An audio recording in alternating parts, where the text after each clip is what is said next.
تاجه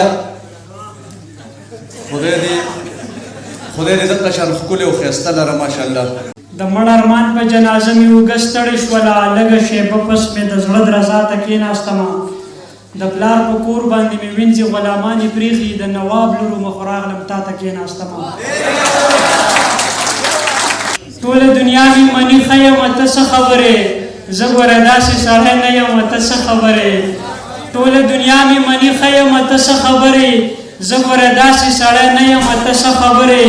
او ما ته تور مه وایه بدرنګه او بې خونده یم، خو مخلص صاحب ته دا شعر ډالۍ چې ما ته تور مه وایه بدرنګه او بې خونده یم، خو زه خپلې مور ته شهزاده یم ته څه خبرې.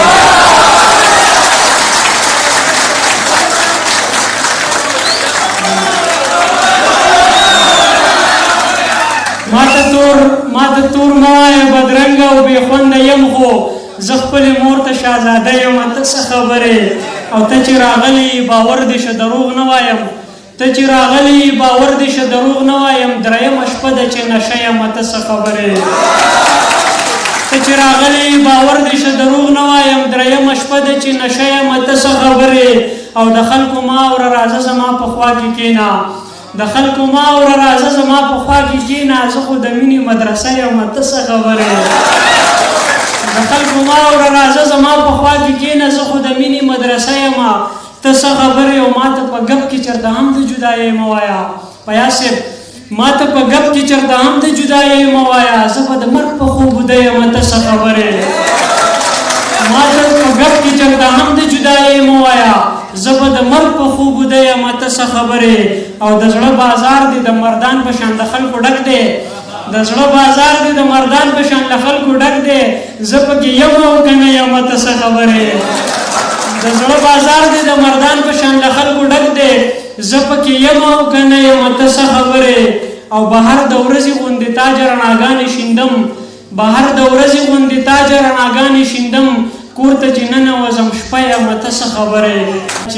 چې بوډا شي او په خپلو اوږو بار شي، چې بوډا شي او په خپلو اوږو بار شي، هله بیا د ګناهونو نه قلار شي. چې بوډا شي او په خپلو اوږو بار شي، هله بیا د ګناهونو نه قلار شي. او هغه چاته سړی مه وایه سړیه، چې د ژوند د ازمیښتونو نه څوک ډار شي. او که ژوندی وي هېڅ ارزښت به دې هم نه وي، که ژوندی وي هېڅ ارزښت به دې هم نه وي. دا دنیا به پس له مرګه در نظار شي. او نن یې پرېږده چې خفه ورپسې نه یې، هغه ښکلی چې سبا له درته پلار شي. نن یې پرېږده چې خفه ورپسې نه یې، هغه ښکلی چې سبا له درته پلار شي. او په یارۍ کې غټې غوښې خوړی کېږي، په یارۍ کې بهر صاحب په یارۍ کې غټې غوښې خوړی کېږي، په وړه خوله به څوک څومره ګنهګار شي.